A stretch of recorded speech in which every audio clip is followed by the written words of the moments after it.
existe um tipo de silêncio que antecede o fim. Não é o silêncio tranquilo de uma manhã de domingo. Não é o silêncio de uma biblioteca ou de uma igreja vazia. É um silêncio diferente, pesado. O tipo que a natureza usa quando está prestes a dizer algo que nenhum ser humano quer ouvir.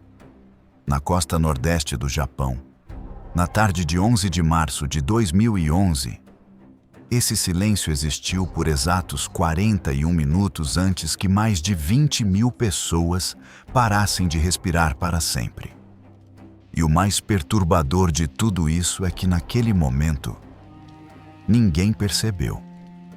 A região de Tohoku, no nordeste japonês, não era um lugar qualquer.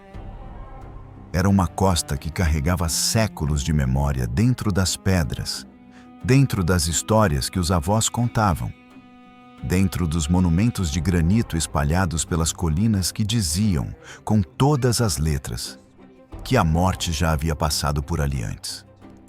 Os japoneses sabiam disso. O mundo sabia disso. O Japão era considerado, sem exagero nenhum, o país mais bem preparado do planeta para enfrentar tsunamis. Sistemas de alerta sofisticados, muros de contenção que custaram bilhões, simulacros regulares nas escolas, sinais pintados nas ruas apontando o caminho para zonas seguras. Era o padrão que o resto do mundo tentava copiar. Naquela terça-feira, a vida em cidades como Sendai, Kamaishi e Rikuzentakata seguia o seu ritmo habitual de março. O frio típico do inverno que ainda não tinha largado de vez. Os pescadores de Minami Sanriku revisavam o equipamento no porto desde cedo. Nas escolas, as aulas da tarde estavam quase terminando. Nas ruas, as mães buscavam seus filhos. Os funcionários preparavam o fim do expediente. E alguns aposentados caminhavam pela orla, olhando para aquele Pacífico enorme e quieto, que sempre esteve ali, desde que nasceram. O mar, naquele momento, estava absolutamente calmo. Uma superfície lisa, cinza, sem uma única quebra. Nada indicava o que estava acontecendo lá embaixo. Porque lá embaixo, a história era completamente diferente. A cerca de 70 quilômetros da costa, nas profundezas do assoalho oceânico, a placa do Pacífico e a placa norte-americana travavam há décadas uma disputa silenciosa e invisível. A placa do Pacífico empurra constantemente para o oeste. A placa norte-americana resiste, cede milímetros por ano, acumula tensão como uma mola sendo comprimida lentamente por décadas sem parar. Naquele dia, às 14 horas e 46 minutos, a mola arrebentou. Uma faixa do fundo oceânico com quase 500 quilômetros de comprimento se deslocou de uma vez. Subiu entre 5 e 10 metros, em questão de segundos. A coluna de água sobre ela foi catapultada para cima, com uma energia equivalente a milhares de bombas atômicas liberadas ao mesmo tempo. O terremoto que se seguiu durou quase 6 minutos inteiros, balançando edifícios, derrubando prateleiras, jogando pessoas ao chão. Magnitude 9,1. O mais forte já registrado em solo japonês e o quarto maior da história da humanidade. Mas o terremoto por si só não foi o que matou 20.000 pessoas. O que matou foi o que veio depois. Quando o chão parou de tremer, muita gente respirou fundo, achando que o pior havia passado. Não havia passado. O terremoto tinha sido apenas o gatilho, o aviso de que alguma coisa muito maior estava sendo colocada em movimento no fundo do oceano. Em alto mar, as ondas do tsunami mal mediam 1 metro de altura. Um navio passando por cima delas não sentiria praticamente nada. Mas cada uma dessas ondas viajava a mais de 800 km por hora, a velocidade de um avião comercial em cruzeiro, carregando dentro de si uma quantidade de energia que só se revelaria quando a profundidade do oceano fosse diminuindo e a água não tivesse mais para onde ir a não ser para cima, para frente e para dentro das cidades. Os alertas foram emitidos pela Agência Meteorológica do Japão, apenas 3 minutos após o tremor. Os alto-falantes nas ruas começaram a soar. As mensagens de evacuação foram transmitidas. Até aqui, o sistema funcionou. O problema estava no que essas mensagens diziam. Com base nos modelos automáticos calculados a partir da magnitude inicial do terremoto, as autoridades anunciaram ondas de entre 3 e 6 metros. 3 a 6 metros é muito. 3 a 6 metros já causa destruição, já mata, já destrói. Mas 3 a 6 metros também é a altura para a qual os muros de contenção da região foram construídos. Muros enormes, caríssimos, imponentes, que por décadas geraram uma certeza silenciosa nas comunidades costeiras de que, se algo viesse, aquelas paredes de concreto segurariam. Muita gente ouviu o alerta, olhou para o muro e ficou. Foi a decisão mais cara que já tomaram na vida. Nas praias, antes da onda chegar, aconteceu algo que quem estava lá nunca mais vai esquecer. O mar recuou. Não um pouco. Recuou centenas de metros em questão de minutos, deixando o fundo do oceano exposto à luz do dia. Barcos encalhados na areia seca, peixes pulando em poças, rochas que ninguém jamais havia visto. Em vez de correr, muita gente foi ver. Tiraram fotos, filmaram com o celular. Alguns até riram, surpresos com o espetáculo. Esse fenômeno tem nome, é documentado há séculos, está em todos os manuais de emergência do Japão. Foi ensinado em simulacros escolares. É o sinal mais claro que o oceano pode dar de que um tsunami está chegando. E mesmo assim, as pessoas ficaram paradas olhando. Houve quem não ficou.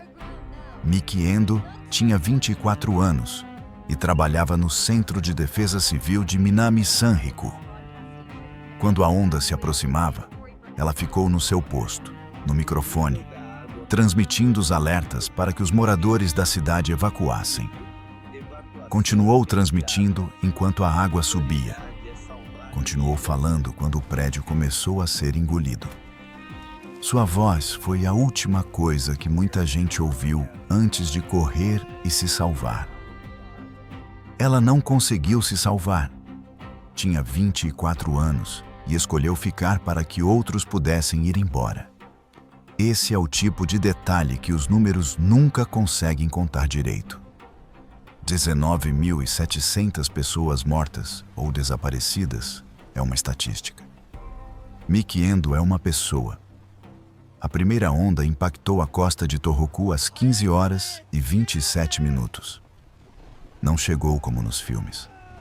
Não foi uma parede de água azul transparente se erguendo dramaticamente contra o céu. Foi uma massa escura, densa, barulhenta, misturada com tudo o que o oceano encontrou pelo caminho. Lama, madeira, metal retorcido, carros, barcos, árvores inteiras. Chegou como uma inundação que simplesmente não parava de avançar, que engolia quarteirão por quarteirão, com uma velocidade que deixava impossível qualquer reação para quem ainda estava em nível baixo. Em alguns vales costeiros, como em Miyako, a onda superou 40 metros de altura ao ser comprimida pela geografia do terreno. 40 metros.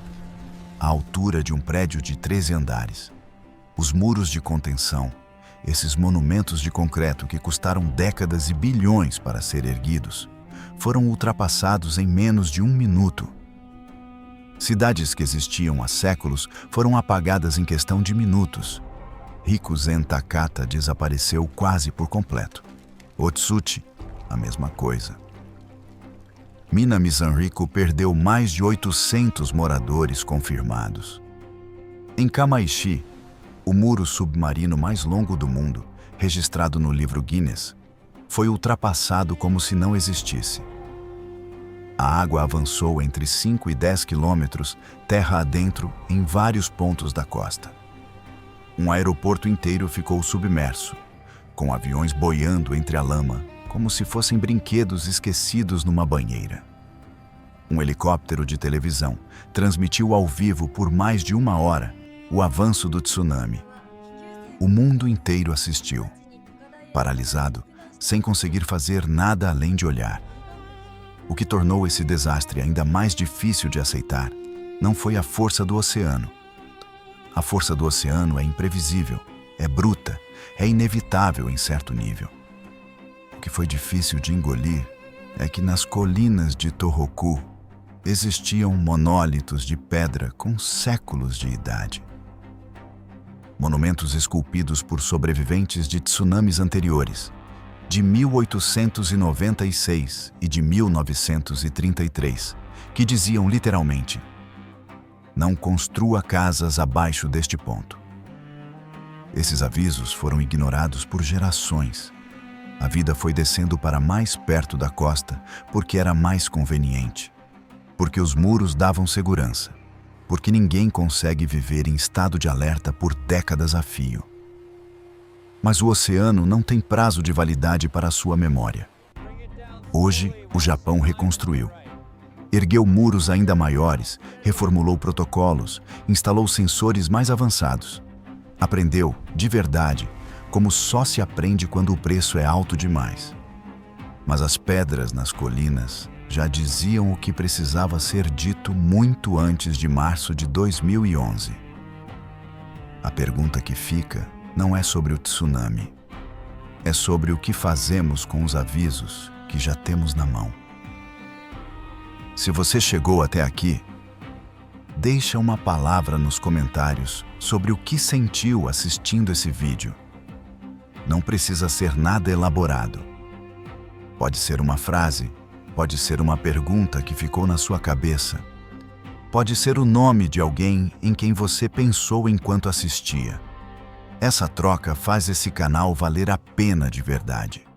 E se você ainda não se inscreveu, esse é o momento. Não porque é obrigação, mas porque tem muita história importante esperando para ser contada aqui. E você vai querer estar por perto quando elas chegarem.